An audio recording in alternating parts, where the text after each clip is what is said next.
અને અધિકારીઓને એવી સૂચના અપાઈ છે કે કોઈ બી ખેડૂતોની જો ફરિયાદ આવી તો વાત નહીં થશે, પગલાં ભરવામાં આવશે.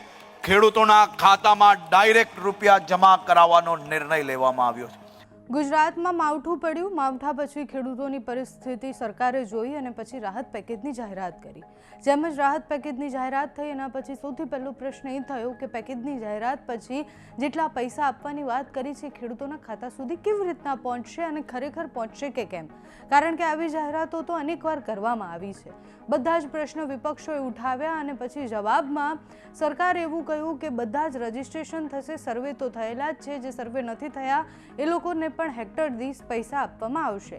મોટા ભાગના ખેડૂતોએ બધાએ રજીસ્ટ્રેશન કરાવી દીધા અને હવે પ્રશ્ન એ થાય છે કે અધિકારીઓ અને એમનું જે કામ છે એ કામ હવે કેવી રીતના પૂરું પાડે છે અને એ ખેડૂતોના ખાતા સુધી એ પૈસા કેવી રીતના પહોંચે છે. નાયબ મુખ્યમંત્રી હર્ષ સંઘવી એક કાર્યક્રમને સંબોધિત કરી રહ્યા હતા. બારડોલીમાં એક કાર્યક્રમ હતો અને કાર્યક્રમ દરમિયાન અધિકારીઓને એમને સ્પષ્ટ શબ્દોમાં કહી દીધું છે કે કોઈ પણ ખેડૂતની કમ્પ્લેન ન આવવી જોઈએ. કોઈ પણ ખેડૂતની ફરિયાદ આવશે તો પછી અધિકારી સામે એક્શન લેવામાં આવશે અને એમને બહુ જ કડક શબ્દોમાં એવું કહ્યું કે આ વસ્તુમાં જરા પણ ચલાવી લેવામાં નહીં આવે.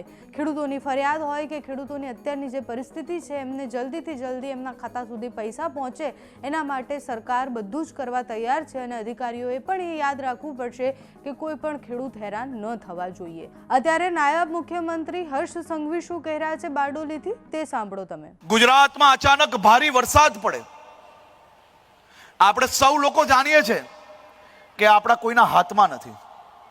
અહીંયા જે વડીલો બેઠા છે એમને જોયું હશે, એમને અનુભવ હશે. કદાચ મારી ઉંમરના અને મારા પછીની ઉંમરના લોકોને અનુભવ ના હોય કે આવો ભારે વરસાદ એક સાથે આવે, તમામ ક્ષેત્રોમાં ખેડૂતોએ પકાવેલો પાકને એટલું મોટું નુકસાન થઈ જાય. અહીંયા બી બેઠેલા જે વડીલો છે ને એને ખબર હશે આ સર્વે થતા મહિનાઓ થતા હતા કે નહીં થતા હતા? પહેલા થતા હતા કે નહીં? અહીંયા બેઠેલા જે લોકોને લાગે કે સર્વે થતા પહેલા મહિનાઓ થતા હતા એ હાથ ઊંચો કરે. અને ગણતરીના દિવસોની અંદર સર્વે પૂર્ણ કરાવી લીધો. કોઈને 5-25% પાક બચી ગયો હોય તો એને કોઈ હેરાનગતિ ના થાય તે માટે સંપૂર્ણ સર્વેની કામગીરી આખા ગુજરાતની અંદર હિસ્ટોરિકલ ઐતિહાસિક સમયની અંદર પૂર્ણ કરીને ખાલી 7 દિવસની અંદર આ પ્રક્રિયાઓ પૂર્ણ કરી અને 12 થી 13મા દિવસોમાં 10,000 કરોડ રૂપિયાનું ઐતિહાસિક પેકેજ ખેડૂતો માટે આપવામાં આવ્યું. આ પેકેજના 10 દિવસ પહેલા જ ઉત્તર ગુજરાતની અંદર પૂરના કારણે, વરસાદના કારણે 950 કરોડનું પેકેજ મુખ્યમંત્રીશ્રીએ ડિક્લેર કર્યું છે.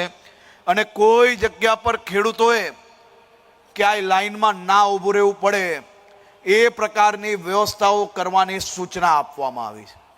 અને અધિકારીઓને એવી સૂચના અપાઈ છે કે કોઈ બી ખેડૂતોની જો ફરિયાદ આવી તો વાત નહીં થશે, પગલાં ભરવામાં આવશે. ખેડૂતોના ખાતામાં ડાયરેક્ટ રૂપિયા જમા કરાવવાનો નિર્ણય લેવામાં આવ્યો છે. 15,000 કરોડની મગફળી ખરીદીનો નિર્ણય લેવામાં આવ્યો. કુલ મલાવીને ખાલી આ 1 મહિનાના નિર્ણય ગણીએ ને તો 26,000 કરોડ રૂપિયા એ ખેડૂતોના લાભમાં, એમના હિતમાં ડિક્લેર કરવામાં આવ્યા છે. ગુજરાતમાં રાહત પેકેજની જાહેરાત પછી વિપક્ષે ખૂબ વિરોધ કર્યો. વિપક્ષ હજુ પણ વિરોધ કરી રહ્યા છે. એટલે એક બાજુ કોંગ્રેસ જે છે એ ખેડૂત જન આંદોલન કરી રહ્યા છે અને યાત્રાઓ કરી રહ્યા છે. બીજી બાજુ આમ આદમી પાર્ટી પણ મહાસભાઓ કરી રહ્યા છે અને એક જ મુદ્દો ઉઠાવી રહ્યા છે કે જેટલા પણ ખેડૂતોને નુકસાન થયું છે એમને દેવા માફી આપવામાં આવે.